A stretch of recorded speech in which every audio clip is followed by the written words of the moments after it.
Hi guys, this is Nadia from Imbali Crafts, and in this video I want to show you how to create a filigree link bracelet with faceted gemstones. If you haven't already, hit the subscribe button because I upload new stuff on a regular basis. I quite often make kits and PDF tutorials for the videos I put up on here, and I'll pop a link in the description below. I also have all sorts of gemstones, square and half round wires, some beads, and all sorts of other goodies on my website. So take a gander over and see if there's anything you fancy. Last but not least, come and join us in our wire wrappers and metalsmiths group on Facebook. I'll also pop a link below. Right, let's get started. Alright, so we're going to start by cutting several lengths of these. How many you need just depends on the size of your wrist. So you can just work out as you're working, line them up and see how many you need to go around your wrist. But remember that you obviously need space to create your finding to close it, so don't make it too long. Alright, so we're going to start, and these lengths are roughly 31 millimeters, like that. I will pop the conversion in inches at the top here so that everybody knows how much to cut. And we're going to start by twisting the end. We want to create really small loops so that we can link these together. And I'm starting by twisting the end like that. And of course I find it helpful to squeeze the end a little bit, and I rotate, not too much in this case because we don't want to thin out the wire too much, just round it off at the end like that. And then we also want to round it off here a little bit to create like a hook, because that will prevent straight edges. And then we're going to come in at the tip and swirl it in a little bit more like that. We want to make the loop as small as possible, but still big enough so that we can attach our findings to it. Squeeze it down a bit, like that. Obviously with thicker wire it's a little bit more difficult to do. And I'll come back and straighten this back out. We create like a 90-degree angle like that. So we've got a nice small loop. Close this off a little bit more like that. And then we're going to be doing the same on the other side. So just kind of roll a little bit.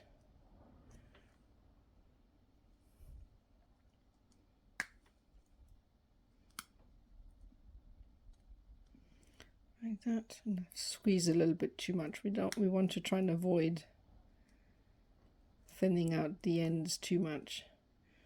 Otherwise the loop is not strong enough. Squeeze it down, roll it in a little bit, and then bring it back out. Squeeze these together, and then close off the loop like that. And you can adjust the size of the loop like that. Bring it down a little bit. And obviously you want to make sure that both sides are nice and straight like that. So that's what we've got at the moment. The next step is to hammer these. So we're going to put these on a steel block. See if I can zoom in a little bit more here. There we go. Bring this down a little bit. Okay, it's a little bit bright because of the way the light shines on these. So I've got these there, and all we want to do is hammer the inside. So with dome facing hammer, try and see if I can do this from the other side so you can see. So we really just want to hammer the inside, try and avoid the loops. It's a little bit tricky, and you don't need much. The reason I'm doing this, if you use square wire, you don't actually need to do this because you have the surface for the area for the wires that we're going to attach to it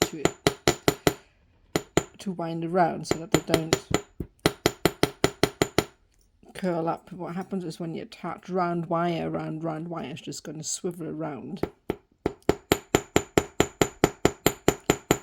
So we want to do is really create a flat surface area so that it can't actually swivel around. That's what you get. And now I'm going to zoom out again. There you go.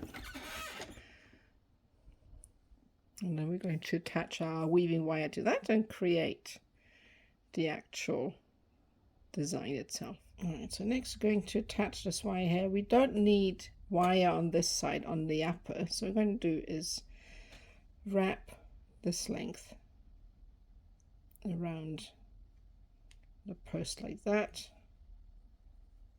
And we're going to keep the other side is going to stay bare, or shorter rather, because we don't really need wire on that end. So what we're going to do is straighten that out like that. It's a bit small, so it can be a little bit fiddly at this stage. It's quite a small kind of design. And squish it down, technical term that, like that. So now we've got a long wire on this side and a shorter one on that. And squish it down. You see that the square wire that we've created by hammering stops this from swiveling, or in theory it should, but I think I missed a little bit at the top there.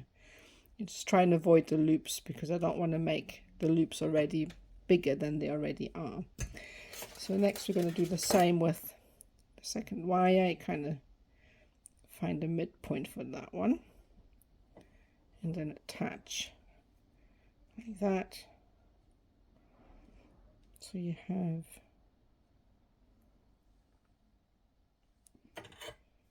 long sides on each side for that one, and then come in, squish it down and shift it up.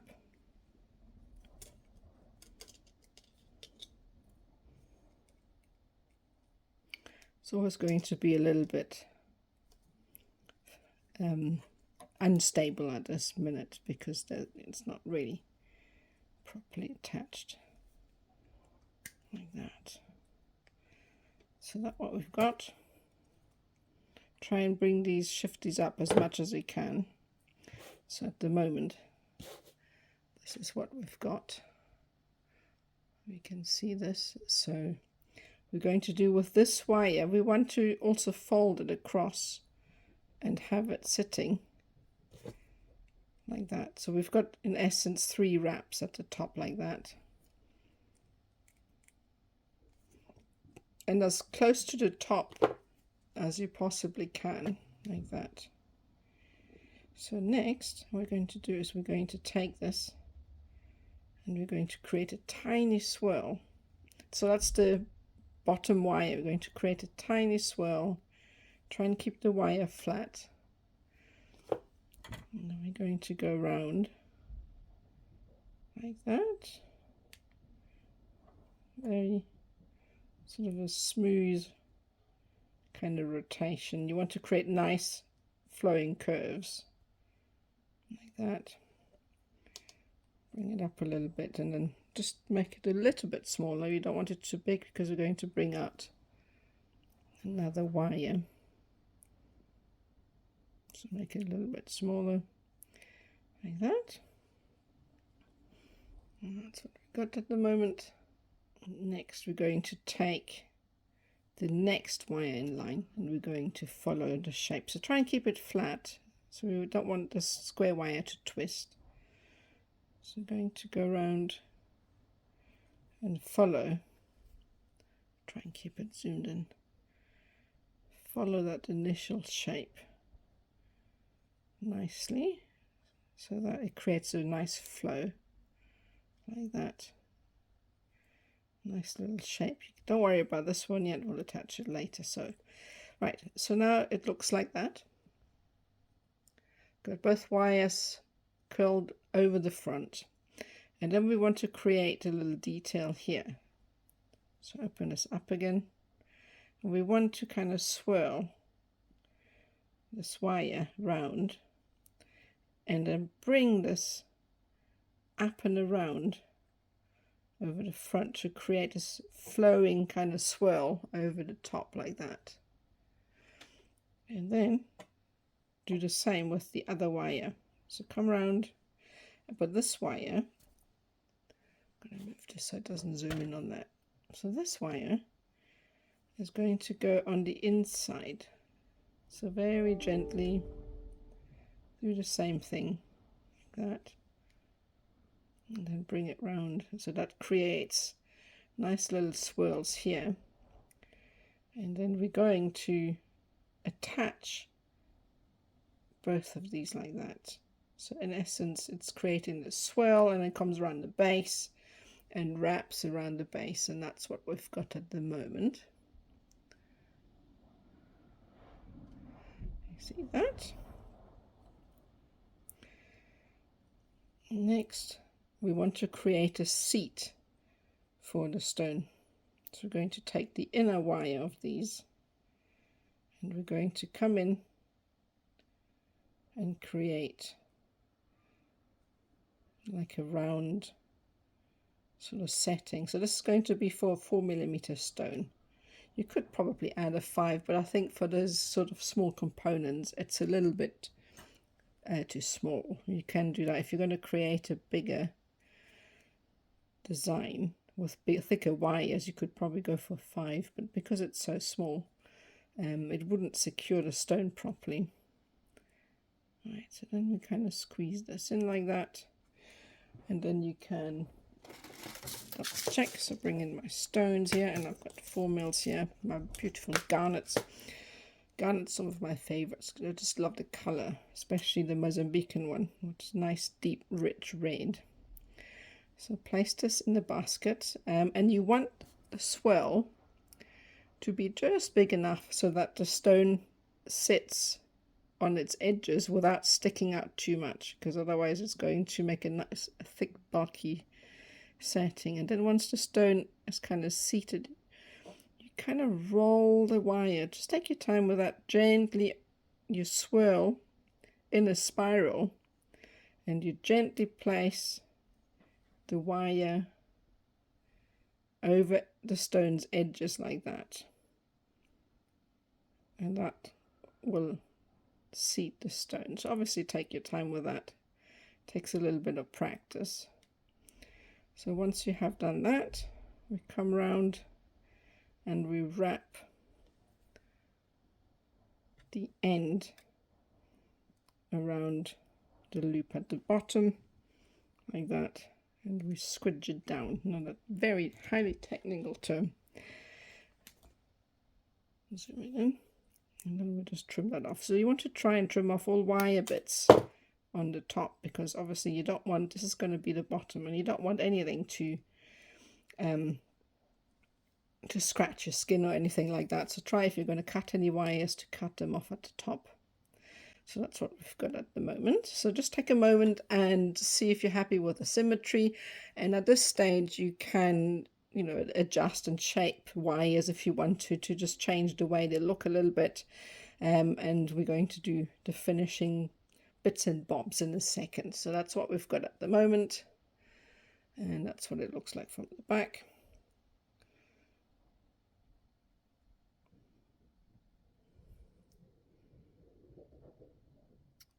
Alright, so next we're going to work away the top wire. I just want to attach it a little bit more. So we're going to go around the top one more. So just that gives it a little bit more of an anchor, so it doesn't keep flopping around like that. And then we're going to use that as a little bit of detail. So with this sort of thing, I quite like to keep these wires as flat as I can. So I keep twisting them until they're nice and flat again, like that. And then I'm going to shape it round, bring it over the top. So these, where you're going to bring it in kind of depends on where you have a gap, because obviously quite an organic design. So kind of find a space where you think it'll look nice. Well, it doesn't look so good. So obviously doing the twisting will work harden it a little bit, so these wires can be a bit more stubborn when it comes to doing stuff like that. So then you kind of go really slowly, take your time with that, and kind of find a place. So I want it a little bit more open. It's just a matter of creating nice looking flow. I don't really like that too much. So if you have a look at the other ones, what I've done here, this one has got nice flow on the side here that comes in. I think this one has got a bit of a different shape. So each piece that you make is going to be a little bit different. So just kind of, you know, adjust it as long as they have this sort of similar shape. Yeah, I don't like this too much. There's not enough open space. So now you have to be careful, because obviously these wires do become work hardened and they're real pain to work with. Sort of come round. I still don't like it very much. Oh, that one broke off. So then once you're happy with the shape, just come around and wrap it around the bottom like that. I'm just going to come in here and go in as much as I can. Even a nick sometimes is enough, because the wire becomes weak, and then you can just cut it off. And then it kind of helps to have a fine nosed pair of pliers like that. And then you can just tuck it in. You don't even need to wrap this one particular, as long as it doesn't get pulled out when you're wearing it, or pull on any clothing or whatever. As I said, these are quite small components, so it's a bit fiddly to work with them. So each of those will look a little bit different from one another. So that's what they kind of look like once you've put them together. As long as they are, you know, kind of symmetrical, that's okay. It's impossible to get these to be perfectly the same. And then once you're happy with that, I kind of give it a little bit of a curvature so that it follows the shape of the rest, if that makes sense. And then next step is we're just going to attach these together. Right, so next it's time to create some jump rings so we can join all of these together. And for that I've used some 1mm 18 gauge, and I've already joined these here, so that's what it's going to look like. But to create these jump rings, you can make your own, or you can buy these pre-made. But I usually make my own just because it's, you know, more efficient. So what I'm going to do normally is you can use a pair of bail making pliers, which work really well for that sort of thing. These have got different to go with the second smallest. And all I'm going to do is I'm going to grab the end, and then I'm twisting, and I'll try and feed the wire under the loop like that, because that means you can create a coil that's as long as you want. So you can just keep going and you twist, and the coil grows upwards. If you had gone the other way, it would be limited by, you would start at the top and then obviously end where the mandrel ends. So this way works much better, like that. So the other way would have just, we would have run out of mandrel to grow the jump rings. And generally I just create a good length of these. My mandrels are a little bit bent out of shape, so they don't like to come off, so sometimes I have to twist them. I actually should fix them so that they work properly. So you just keep doing that. So that is what it looks like. And the next, to cut these, you want a nice flush ending. So if you're using your flush cutters, you'll notice that one side has got sort of a recessed side, and then the other is a flush end. Ultra flush cutters have got super flush cut, as the name suggests. So when you're coming in here and you're cutting the wire end, you make sure that the flat end is the side where you want to. I'm just going to see if I can zoom in here so that you can actually see. So you can see here that the flat end is nice and flush. So if I had come in and cut it this way, actually like this way, like that, you can actually see the recess now, and that is the recessed side of the cutter. So if you're flipping it, and wherever the flush side is touching the wire, if you cut it like that now, Keeps going up the focus. It's nice and flush.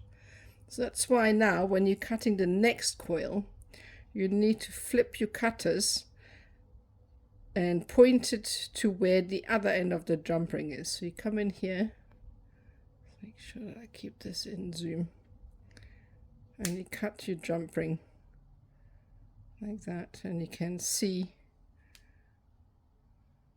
how nice and flush this is now. So that's why. And then you just keep cutting, and each time you do a new cut, you can see here now where I've cut the jump ring, there's like a edge. So what I'm going to do is get rid of that. Then you have your jump rings ready. So, and then all we're going to do is obviously join these together. So we've got our bits and bobs, and to open a jump ring, I'm sure most of you know this already, but there's people that are new that probably won't. Never open a jump ring sideways, because what happens like this, it kind of gets bent out of shape like that. So that isn't great, because now when you want to close it again, it doesn't look great. There's no round anymore. So when you open up a jump ring, it's always best to go sideways like that, and then attach whatever you need to attach, and then just close it like that again, and that's that. Right, okay, so that's one thing. So next we're going to create a clasp. If you're going to make everything from scratch, but obviously you can also just buy your ready-made clasps, but you can make your own. And to do that, just cut I don't know, it's about a 10 centimeter length of wire, which is about 3.9 inches. I remember that now. I've used it for so many years and I can never remember. And to create a clasp, what we're going to do is come in again with our bell making pliers. If you don't have these, you can just use roundness pliers, and then use the different sort of depth of it to create that. So you're going to create this very small loop on one end. Obviously the smaller, the clasps you want to make, the smaller you want, the smaller wire gauges and the smaller the loops you want to be. So actually for something like this, I'm going to use my round nose pliers, because we're going to make a small clasp. So I'm going to just close this a little bit more to open. So I'm just trying to make this clasp a bit small. You can see how there's like a square piece of wire in the loops. That often happens when you start off a loop. So I'm going to cut that off. And then I'm going to twist this in, make it nice and small. Should be even smaller than that. The next step is to create, so we're here now. And the next step is to come back, and we're going to fold this tiny clasp back on itself. So now it looks like a shepherd's hook. Let's see if I can zoom in a bit more. Yeah, okay, that's better. So now we've got this kind of shepherd's hook like appearance, and now we just need to double back. So we're going to come back, and we go to the biggest end of our round nose pliers right at the base, and we are closing this in on itself like an S hook clasp, and that's what it looks like. And then to finish off, just trim it a little bit at the end, and then to make it easier to slide the hook into place, we're just going to bend this up like that. So now when you want to wear your bracelet, you kind of slip it in like that, and then the other end obviously attaches to a jump ring. Oops, sorry, out of focus. You attach a jump ring here, and then that's a bracelet ready to wear. Right, so that's that. So next we're going to oxidize and polish. This is a little bit different to something that has got gemstones inside it, so I'm going to show you how to do that. Okay, so normally when I have something with liver sulfur, I just dunk the whole thing in a solution, hot water, and then my liver sulfur gel. I prefer the gel for that because it's longer lasting than the liquid, but it's much less hassle than the solid, which you need to dissolve first. So I really like that because it lasts long enough and it's really quite inexpensive. You can get it on eBay or Amazon or sort of any sort of craft shop that specializes in wire work. And as I said, normally for normal pendants where the stone isn't too delicate, I obviously make the solution not boiling hot because that'll crack your stone. Make it sort of hot-ish, like a warm cup of coffee that's not too hot to drink. And then I add my solution to the water, generally just like a drop. There's a little bit much water in here, so I'll add a few more drops. The gel really lasts a long time, so and it'll probably go off before you run out of it, unless you've got loads to do. So obviously with something like that, I always find that when I use gemstones like that, if I dunk the whole thing, the wire behind the gemstone goes black and it kind of takes away from the color. So I prefer to come in with a paintbrush and just paint the wire where I want it to darken. There's a little bit more work, but I just find it kind of avoids, obviously should be wearing gloves as well, and obviously do it in a well ventilated area, because that stuff, first of all, it really smells, but it's not the healthiest of fumes to inhale as well. So make sure that you have a window open or you do it outside, and paint that stuff on wherever you want the wire to darken, like that. You can just dunk it in. So if you did, I'm going to do one just to show you what happens.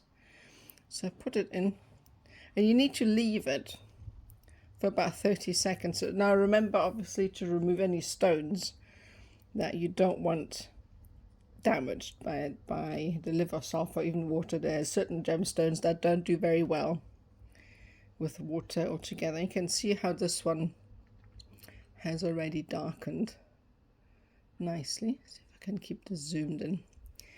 So that's what it looks like. With painting, obviously, it's a bit more painstaking. It takes a lot longer, and you need to reheat the water periodically because it obviously cools down like that. And you just keep going, and I try and avoid the back of the stone so that the wire doesn't get too dark underneath it. So I'm just painting this on here like that, and just as I said, trying to avoid the stone from the back, because you can see here if the wire darkens you can't see the color of the stone very nicely. So I'll do the same here. So just keep going, and you just might have to reheat this a couple of times. It's always best, as you can see here, to dunk it, because that has the most effect, because it doesn't really otherwise come across. I might still do this even because it doesn't seem to be doing very well with this one. And then once it's darkened to your liking, you can just polish it and blacken it, well, polish it back to shine, and then keep the recesses. Right, so I'm going to finish this off, and then I'm going to polish it, and then I'll show you what it looks like. So at the moment, this is what the darkened one looks like. Okay, so now I have oxidized it and polished it, and you can see this is another reason why it pays to wear gloves, because that stuff sticks on your fingers and it makes it black, and it's really difficult to get it off. So wear gloves. Don't do it like me, because I should have, but I didn't. So now I have to scrub my fingers to get rid of it. And that's what it looks like at the moment. And you can see I've polished out all of the top surfaces, makes them nice and shiny, and then the recesses stay black, which I really like. And actually the stones are quite visible, even though I dunked the whole lot, and I just couldn't be bothered to paint everything painstakingly by itself, so I just dunked the whole thing and ended up polishing. But it's worthwhile doing if you maybe have a bigger stone that can't be submerged or something like that, so it works quite well. And that is the bracelet. So now you can just check out the clasps, make this nice and long so it can't slide off, and this is what it looks like. Thank you so much for watching. I really hope you enjoyed this. If you haven't already, hit the subscribe button, because I upload new stuff on a regular basis. If you feel like joining our artist community on Facebook, I will pop a link to the group below. We're a fun bunch, so feel free to come and join us. I also have social media if you want to follow some short stories that I put up occasionally, and I've got Facebook, TikTok, Instagram, Pinterest, and obviously YouTube. Also, a link is below. And last but not least, to visit my shop if you're interested in getting some kits for these tutorials, gemstones, beads, wire, and all sorts of other things. So as before, there is a link to all of that in the description below. And that's it from me. Hope to see you next time. Bye.